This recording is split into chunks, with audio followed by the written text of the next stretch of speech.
Bricks and Minifigs is your one-stop shop for all things Lego. Hit the link below to find a store near you. Hi, my name is Pieter. Over here I have my farm I made this year. It mainly started with a few of the Lego farm sets I have, because if you look at the barn over there, it's the two barn sets twice, which I connected at the middle, mainly to help just to make it bigger. And so we started, mainly my mom and I, she wanted to do a farm with me. But then came this year, I started, because she was working too hard, because she's a doctor, then I started building, and eventually when she was ready to build, I built the main thing, and she said, you just continue building.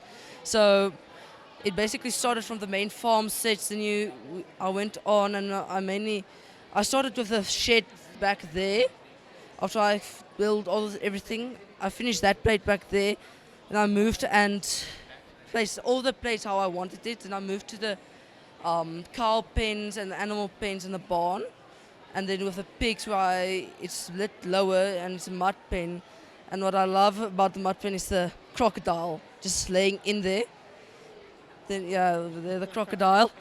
Then basically I placed everything, and then I made the house. Basically the base first, and I built the house last of this part. And usually with houses you get it straight or sideways, but never really diagonal, which just gives it a bit more of a fun effect rather than just keeping it to the basics. And then What are some of the design elements in the house here, some of the pieces you used? Well, mainly over here, these bricks over here is sideways put in. It's not straight bricks, it's not, and then you put it in sideways.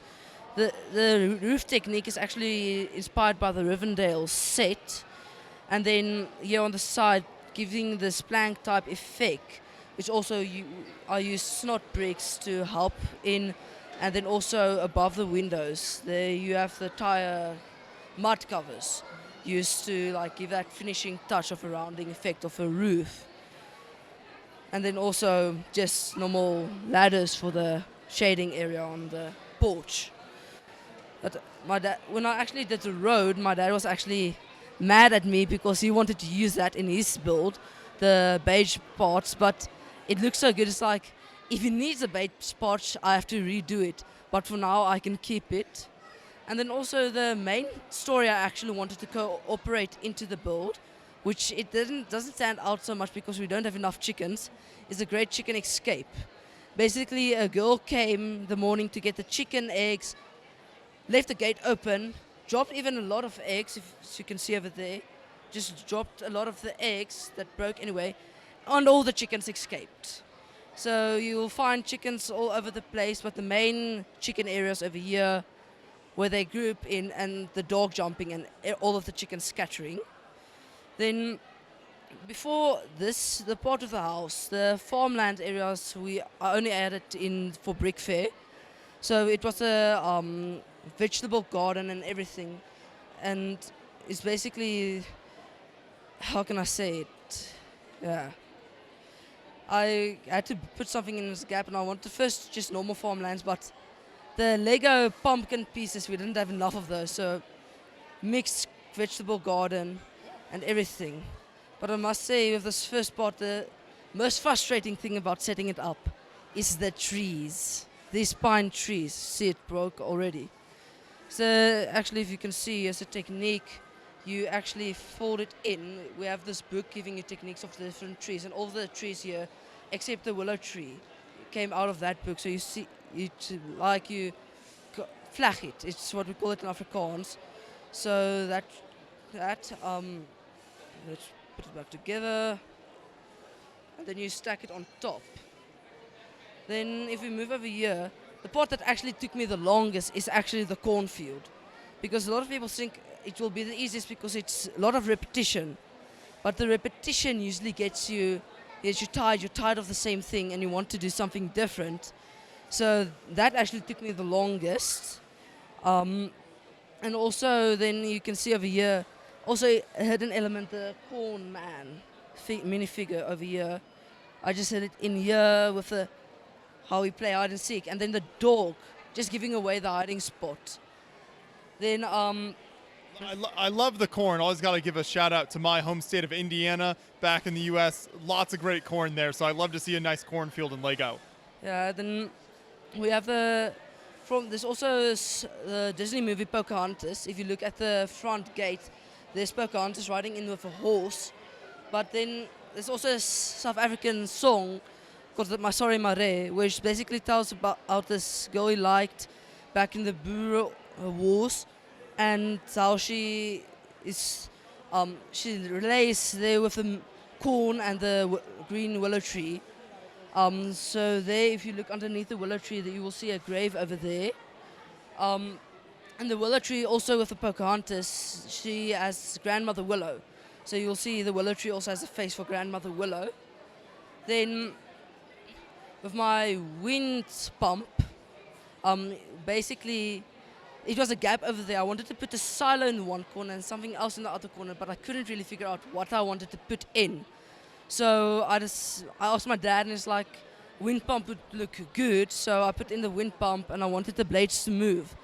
So basically with the wind pump, you also have a dam. And like when we were judged, they said a lot of people want the entire dam in, but mainly I didn't have space. So you cut it off at the part, and then just to give it effect that there's more water areas, you let it overflow, and it goes around the willow tree.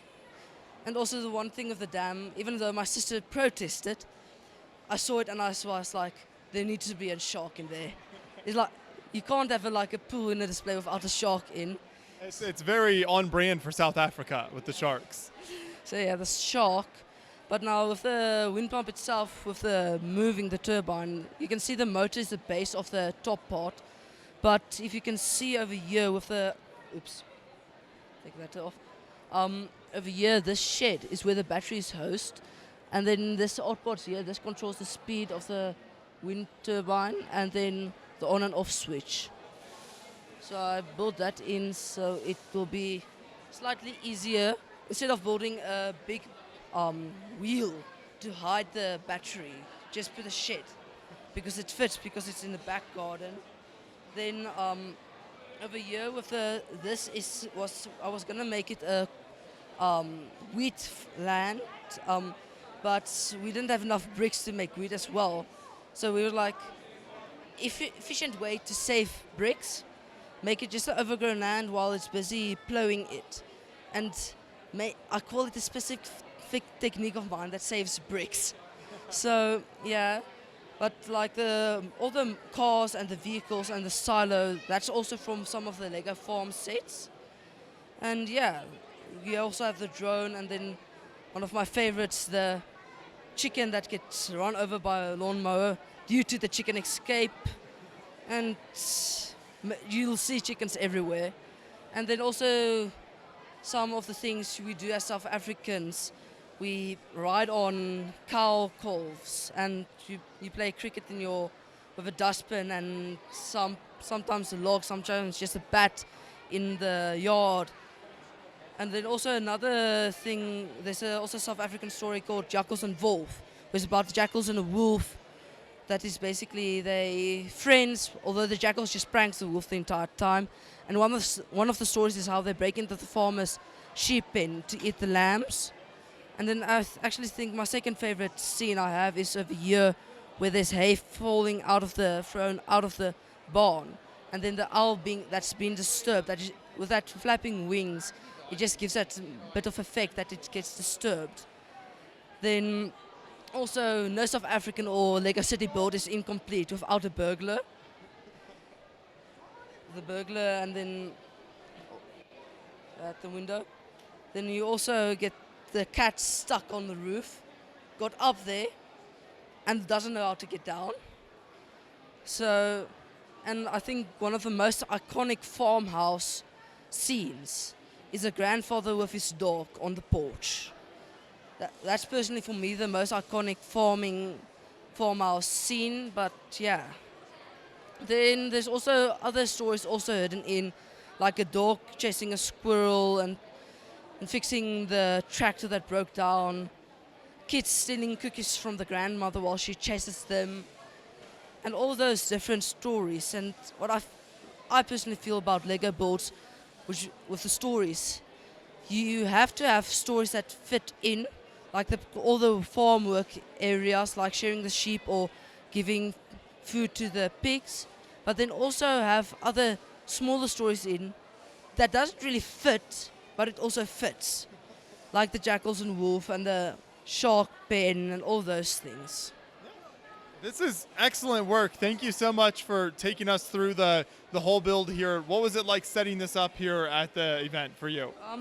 We started last night, and it takes time, but it doesn't really take time.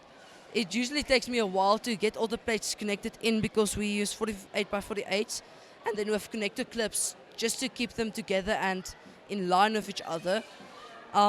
But the problem with that is sometimes the clips doesn't want to connect, but I found out the secret about that in an earlier event where you just need to push the one part down or up a bit so it actually aligns, because I struggle to push it in because it doesn't align.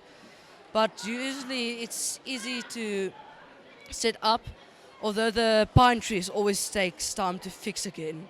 They always break, always. Well, we certainly appreciate your work here on the layout, so thank you for bringing it out to the show, and keep up the great work. Thank you.